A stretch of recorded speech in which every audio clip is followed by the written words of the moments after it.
نحمده ونصلي ونسلم على رسول الكريم اما بعد فاعوذ بالله من الشيطان الرجيم بسم الله الرحمن الرحيم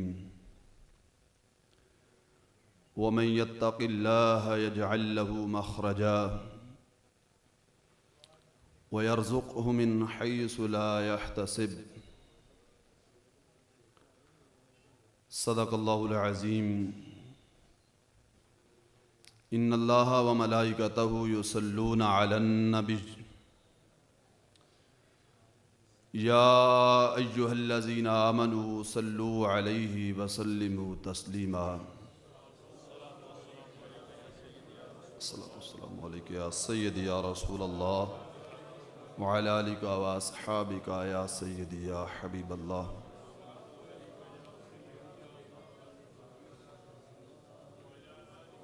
اللہ تبارک و تعالی جل شانہ کی حمد و ثنا پیارے آقا سید المرسلین صلی اللہ علیہ وسلم کی ذات اقدس پر ہدیہ عقیدت و محبت عرض کرنے کے بعد آج کا یہ خوبصورت روحانی اجتماع تزکیہ نفس کے نام سے انعقاد پذیر ہے۔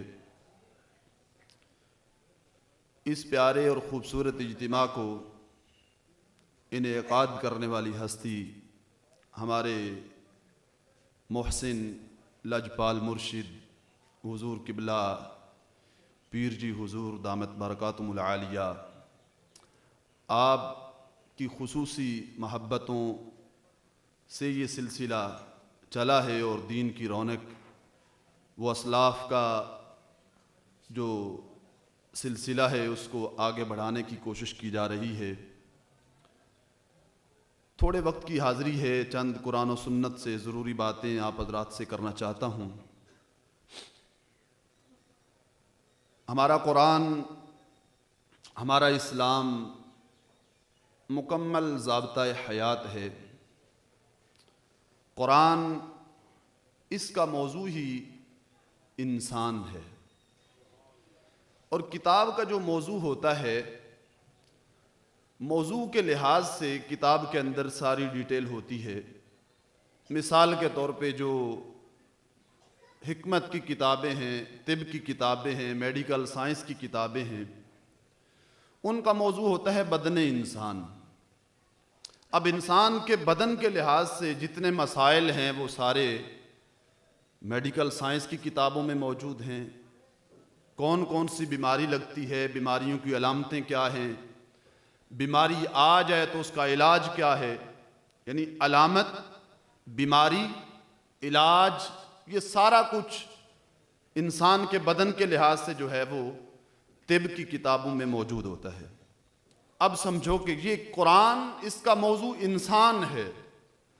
انسان کی جتنی بیماریاں ہیں، جتنی مشکلیں ہیں، جتنی پریشانیاں ہیں، جتنے مسائل ہیں، سارے قرآن میں موجود ہیں۔ بیماری کون کون سی بندے کو لگ سکتی ہے، علامتیں کیا ہیں، بیماری آ جائے تو اس کا علاج کیا ہے، وہ کیا حکمت ہے کہ جس کے تحت سر کٹ جائے پھر بھی زندہ رہتا ہے، وہ کیا بیماری ہے کہ بندہ چلتا پھرتا مردہ ہے۔ اس طرح کے مسائل سارے قرآن میں ہیں۔ یہ وکھری بات ہے ہم نے قرآن کو پڑھنا چھوڑا، قرآن سے سیکھنا چھوڑا۔ الحمدللہ یہ رمضان المبارک میں نماز تراویح کے اندر قرآن پڑھنے کا موقع ملا تو دوران تراویح کچھ چیزیں رب تعالیٰ کی طرف سے ذہن میں ڈالی جاتی ہیں، ان سے میں نے موضوع کو اخذ کیا کہ آج کی ایک بہت بڑی بیماری اور بہت بڑا مسئلہ، باقی مسائل کو چھوڑ کر چند منٹوں میں اس کو حل کرتے ہیں کہ وہ کیا مسئلہ ہے کہ بندہ سارا دن کماتا ہے، دکاندار دکانداری کر رہا ہے، تاجر تجارت کر رہا ہے، اور اس طرح کاروبار میں، معاملات میں سارا دن تھکے ہوئے ہیں، لیکن شام کو بھوکے کے بھوکے، ہاتھ کچھ نہیں، پلے کچھ نہیں آتا۔ دکاندار سے پوچھو کہتا ہے ادھر سے اتنا نقصان ہو گیا، اتنا خسارہ ہو گیا، اتنے معاملات یہاں سے، اتنا مسئلہ بن گیا، ارے تو اتنی ایکڑ زمین ہے تیرے پاس. وہ کہتا ہے پلے کچھ نہیں، زمین ہے، جائیداد ہے، مال ہے، لیکن پھر کسی سے آپ مل لیں، کسی سے پوچھ لیں، آگے سے رونا شروع کر دے گا. اصل وجہ کیا ہے کہ یہ سارا دن کمانے کے باوجود، تزکیہ نفس میں آنے والوں، آج کا سبق جو میں عرض کرنے لگا ہوں، انتہائی اہم چیزیں جو چند آیات کی صورت میں آپ کے سامنے رکھنے لگا ہوں کہ بہت بڑا مسئلہ. وجہ کیا ہے؟ میں لمبی بات کرنے سے بالکل کترا رہا ہوں اور وقت مختصر ہے، چند چیزیں عرض کرنی ہیں. آؤ قرآن سے پوچھتے ہیں، اے قرآن بتا نہ ذرا وجہ کیا ہے؟ کماتے بھی ہیں، سارا دن دکان کھولتے ہیں، سارا دن کھیتوں میں کام کر رہے ہیں، لیکن مسئلہ حل نہیں ہو رہا. آؤ قرآن پڑھتے ہیں. اللہ فرماتا ہے وَمَن يَتَّقِ اللَّهَ يَجْعَلْ لَهُ مَخْرَجًا وَيَرْزُقْهُ مِنْ حَيْثُ لَا يَحْتَسِبُ. اس آیت کے اندر گرامر کے لحاظ سے دو چیزیں ہیں. ایک ہے شرط، دوسری ہے اس کی جزا. شرط پہلے ہوتی ہے، جزا بعد میں ہوتی ہے. مثال کے طور پہ آپ کسی کو کہیں کہ تم میرے پاس آؤ گے، میں کھانا کھلاؤں گا. اب آنا یہ شرط ہے، کھانا کھلانا یہ اس کی جزا ہے. یہی دو چیزیں قرآن میں ہیں. اللہ فرماتا ہے شرط پوری کرو. کیا؟ وَمَن يَتَّقِ اللَّهَ يَجْعَلْ لَهُ مَخْرَجًا. فرمایا اگر تم پرہیزگار بن گئے، تم تقوی اختیار کر گئے، تو کیا ہوگا؟ یجعل لہ مخرجا. فرمایا اللہ تمہارے نکلنے کا راستہ ضرور بنا دے گا. تمہیں 10 بندوں نے گھیرا ہو، 100 نے گھیرا ہو، تمہیں مشکلوں نے گھیرا ہو، تمہیں قرضوں نے گھیرا ہو، تمہیں پریشانیوں نے گھیرا ہو، تم سمجھتے ہو کہ جو مسائل آ چکے ہیں نکلنے کا کوئی راستہ نہیں. اللہ فرماتا ہے شرط پوری کرو. کیا؟ تقوی اختیار کرو، پرہیزگار بن جاؤ نا. اللہ فرماتا ہے تم پرہیزگار بنے تو کیا ہوگا؟ یجعل لہ مخرجا. تمہارے کا راستہ میں ضرور بنا دوں گا. آگے وَيَرْزُقْهُ مِنْ حَيْثُ لَا يَحْتَسِبُ. فرمایا جب تم پرہیزگار بن گئے تو پھر میں تمہیں رزق وہاں سے دوں گا جہاں کا تم نے کبھی سوچا ہی نہیں. عمر گزر گئی، 60-70 سال گزر گئے، کبھی خیال تک نہیں آیا کہ مجھے یہاں سے کچھ ملے گا. اللہ فرماتا ہے تم تقوی اختیار کرو، پھر جہاں بھی تم رخ کرو گے، جہاں بھی جاؤ گے، تمہیں میں رزق عطا فرما دوں گا. ایسا رزق دوں گا کہ تم نے کبھی سوچا نہیں وہاں سے ملنے کا، اور وہاں سے تمہیں میں عطا کر دوں گا. یہاں اس طرح کی بہت ساری آیات ہیں. میں ایک دو مزید پڑھتا ہوں اور ایک سوال بھی میں چھوڑتا ہوں، اس کو مزید قرآن کی آیات سے بیان بھی کروں گا. سوال یہ ہے، اللہ ہمیں فرما رہا ہے تقوی اختیار کرو. دوسرے لوگ جنہوں نے کلمہ بھی نہیں پڑھا وہ موج میں ہیں، اللہ ان کو رزق بھی دیتا ہے، مال بھی دیتا ہے. کیوں؟ قرآن سے انشاءاللہ اس کا آیت پڑھ کے جواب دوں گا. ایک آیت مزید پڑھتا ہوں. اللہ فرماتا ہے 9واں پارہ وَلَوْ أَنَّ أَهْلَ الْقُرَىٰ آمَنُوا وَاتَّقَوْا. فرمایا اگر بستی والے ایمان لاتے اور تقوی اختیار کرتے. سن رہے ہو؟ کون سبحان اللہ. اگر بستی والے ایمان لاتے اور تقوی اختیار کرتے تو کیا ہوتا؟ لَفَتَحْنَا عَلَيْهِمْ بَرَكَاتًا مِّنَ السَّمَاءِ وَالْأَرْضِ. فرمایا پھر ضرور ہم ان پر کھول دیتے ہیں دروازے برکتوں کے. آسمان سے، زمین سے برکتیں. اللہ کی دی ہوئی ایک برکت ہی کافی ہوتی ہے. اللہ فرماتا ہے ایک نہیں، برکات.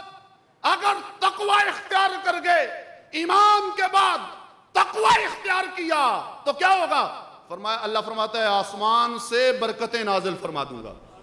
آج جو مسئلہ بنا ہوا ہے روزانہ بارش، حالانکہ بارش کی ضرورت نہیں، ہر بندہ دعا مانگ رہا ہے یا اللہ بارش نہ ہو، فصل کا موسم ہے، لیکن روزانہ بارش آ رہی ہے. روزانہ بارش آ رہی ہے، وجہ کیا ہے؟ وجہ کیا ہے؟ اللہ فرماتا ہے وجہ یہی ہے کہ تم نے تقوی چھوڑا، پرہیزگاری چھوڑی۔ فرمایا اگر تم تقوی اختیار کرتے تو کیا ہوتا؟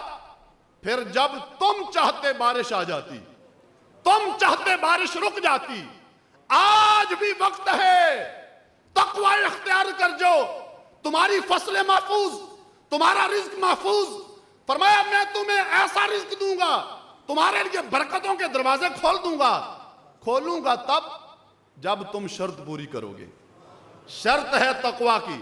بستی والے ایمان لاتے، ہم سارے ایمان والے ہیں، ایمان تو ہم ہیں، آگے دوسری ہے تقوی اختیار کرتے۔ آؤ میں تیزی سے ایک اور آیت پڑھتا ہوں، 6 پارہ ہے۔ اللہ فرماتا ہے وَلَوْ أَنَّهُمْ أَقَامُوا التَّوْرَاةَ وَالْإِنْجِيلَ، اگر تورات والے تورات قائم کرتے، اگر انجیل والے انجیل قائم کرتے، یوں نہیں فرمایا اگر تورات والے تورات حفظ کر لیتے یا انجیل والے انجیل ناظرہ پڑھ لیتے، نہیں، حفظ کا نہیں کہا، ناظرہ کا نہیں کہا، اقام التورات، اگر تورات والے تورات قائم کرتے، اگر انجیل والے انجیل قائم کرتے۔ اے قرآن والو، اگر تم نے قرآن کو قائم کر لیا، قائم مطلب قرآن کے فیصلوں کو مانا، قرآن کے فیصلوں کو مانا، حفظ صرف نہیں، صرف ناظرہ نہیں، اس کے فیصلوں کو مانا، تو کیا ہوگا؟ لَأَكَلُوا مِن فَوْقِهِمْ وَمِن تَحْتِ أَرْجُلِهِمْ۔ اللہ فرماتا ہے آسمان سے بھی پھر میں برکتیں اور رزق نازل کروں گا، زمین بھی تمہارے لیے رزق جو ہے وہ باہر پھینک دے گی۔ وَمِن تَحْتِ أَرْجُلِهِمْ، قدموں کے نیچے سے رزق آئے گا۔ کب آئے گا؟ آئے گا تب جب قرآن کو سینے سے لگاؤ گے، جب قرآن سے پیار کرو گے، جب رمضان کے بعد بھی تلاوت کی عادت رکھو گے، جب رمضان کے بعد بھی مسجدیں غیر آباد نہیں ہوں گی، مسجدوں کی آبادی کا سبب بنے رہو گے۔ میں اکثر یہ سوچتا بھی ہوں، کہتا بھی ہوں کہ یہ بارشیں، یہ اس طرح کے طوفان، رمضان کے فوراً بعد مسجدوں کا ویران ہو جانا، تقوی کی بہار کا فوراً ختم ہو جانا، یہ اس بات کا اعلان کر رہا ہے کہ اللہ ناراض ہے۔ مانتا تب ہے جب ہم تقوی اختیار کریں گے، جب ہم پرہیزگار بنیں گے۔ میرے پاس وقت مختصر ہے، میں اس سوال کی طرف چلتا ہوں، وہ سوال کہ جب اللہ تقوی کی شرط لگا رہا ہے، تقوی اختیار کرو پھر دوں گا، ایمان کے بعد تقوی پھر عطا کروں گا، پھر رزق دوں گا، کیا وجہ ہے؟ وہ امریکہ، وہ برطانیہ، وہ گماشتے، وہ روزانہ گستاخیاں کرنے والے جنہوں نے کلمہ بھی نہیں پڑھا، اللہ انہیں کیوں دیتا ہے؟ آؤ قرآن پڑھتے ہیں، 7واں پارہ ہے۔ اللہ فرماتا ہے وَلَقَدْ أَرْسَلْنَا إِلَىٰ أُمَمٍ مِّن قَبْلِكَ فَأَخَذْنَاهُمْ بِالْبَأْسَاءِ وَالضَّرَّاءِ لَعَلَّهُمْ يَتَضَرَّعُونَ۔ اللہ فرماتا ہے ہم نے رسولوں کو بھیجا امتوں کی طرف کہ انہیں ڈرائیں، پیغام ہمارا پہنچائیں، ان تک ہماری دعوت کو پہنچائیں۔ فَلَوْلَا إِذْ جَاءَهُمْ بَأْسُنَا تَضَرَّعُوا وَلَكِنْ قَسَتْ قُلُوبُهُمْ وَزَيَّنَ لَهُمُ الشَّيْطَانُ مَا كَانُوا يَعْمَلُونَ۔ اب کیا ہوا؟ چاہیے تو یہ تھا کہ ان کے دل ڈر جاتے، نرم ہو جاتے، لیکن ایسا نہیں ہوا، وہ ہٹ دھرمی پہ اتر آئے۔ وَزَيَّنَ لَهُمُ الشَّيْطَانُ مَا كَانُوا يَعْمَلُونَ۔ شیطان ان کے پاس آیا، اس نے کہا بالکل ٹھیک کر رہے ہو، رسولوں کی بات نہیں ماننی، کتاب کو رہنے دو، اس میں جو لکھا ہے بس رہنے دو، تم اس سے اچھے ہو، بہتر ہو۔ شیطان نے آ کے تھپکی دی۔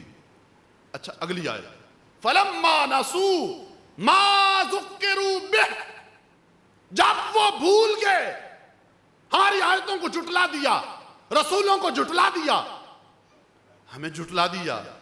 اب ہمارے لحاظ سے کیا ہے کہ اللہ جب طاقتوں کا مالک ہے فوراً ان پہ پہاڑ جو ہے ان پر پتھر برسا دے، ان پر عذاب نازل کر دے۔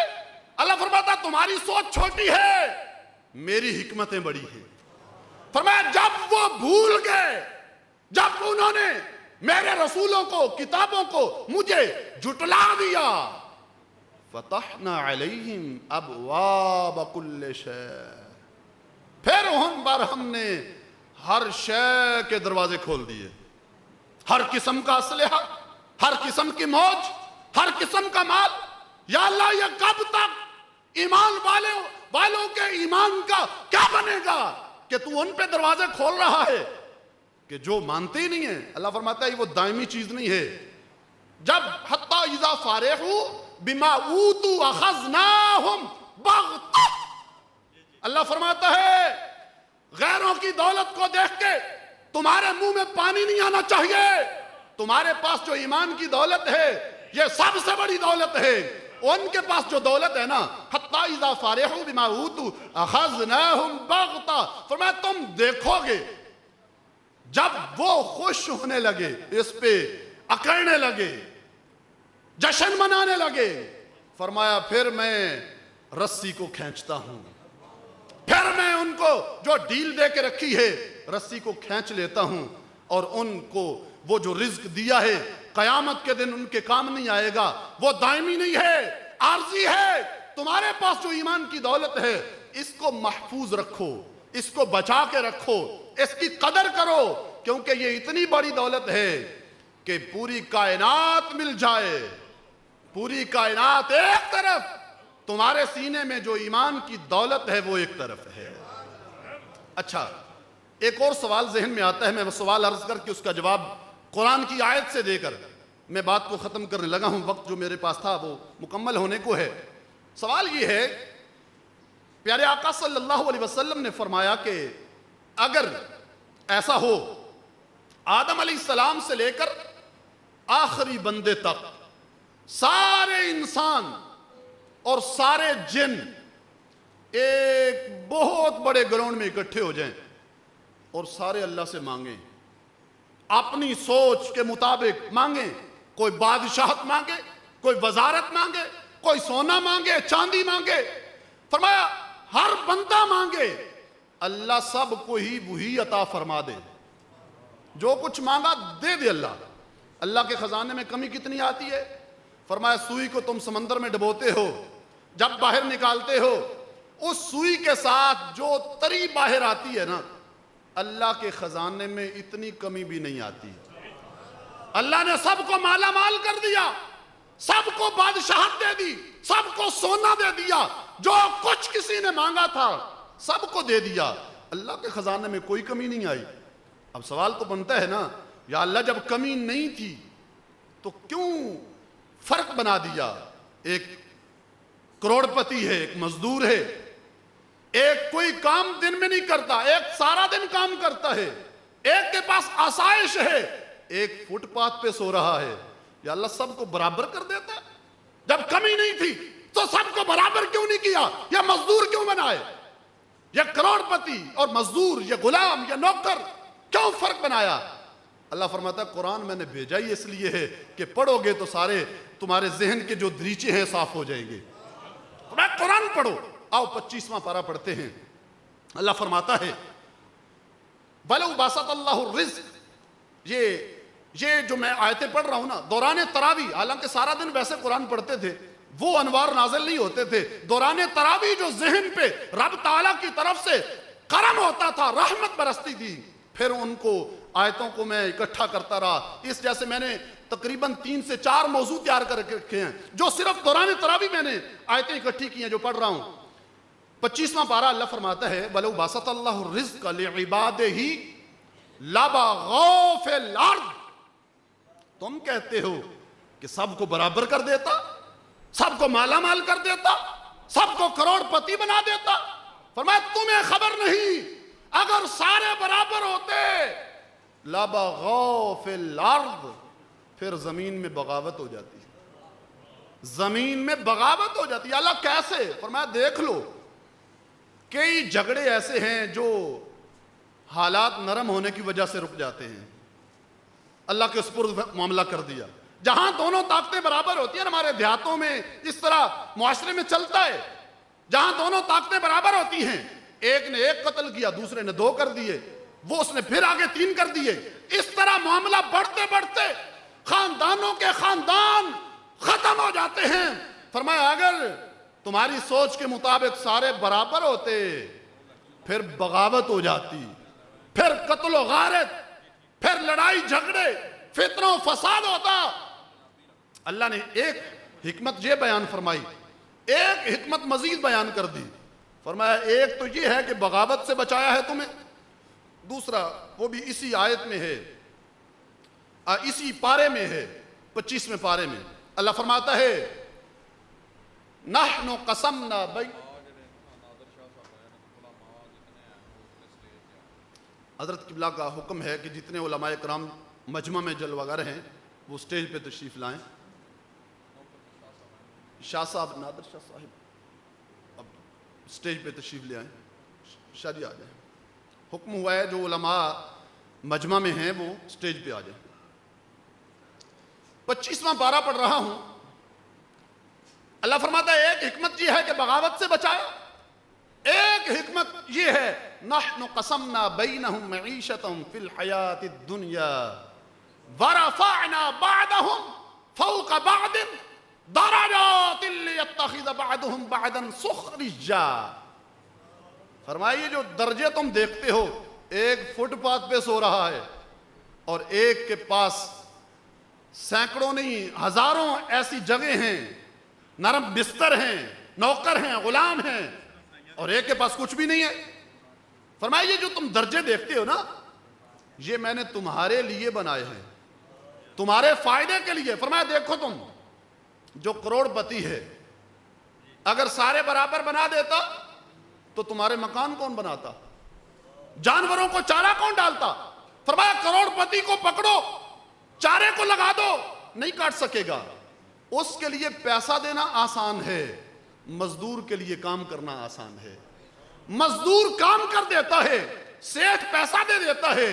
فرمایا تمہارے بھلے کے لیے، تمہارے نظام کو دائمی رکھنے کے لیے، چلانے کے لیے، فرمایا میں نے حکمتوں کے تحت یہ درجات بنا دیے ہیں اور تمہارے فائدے کے لیے۔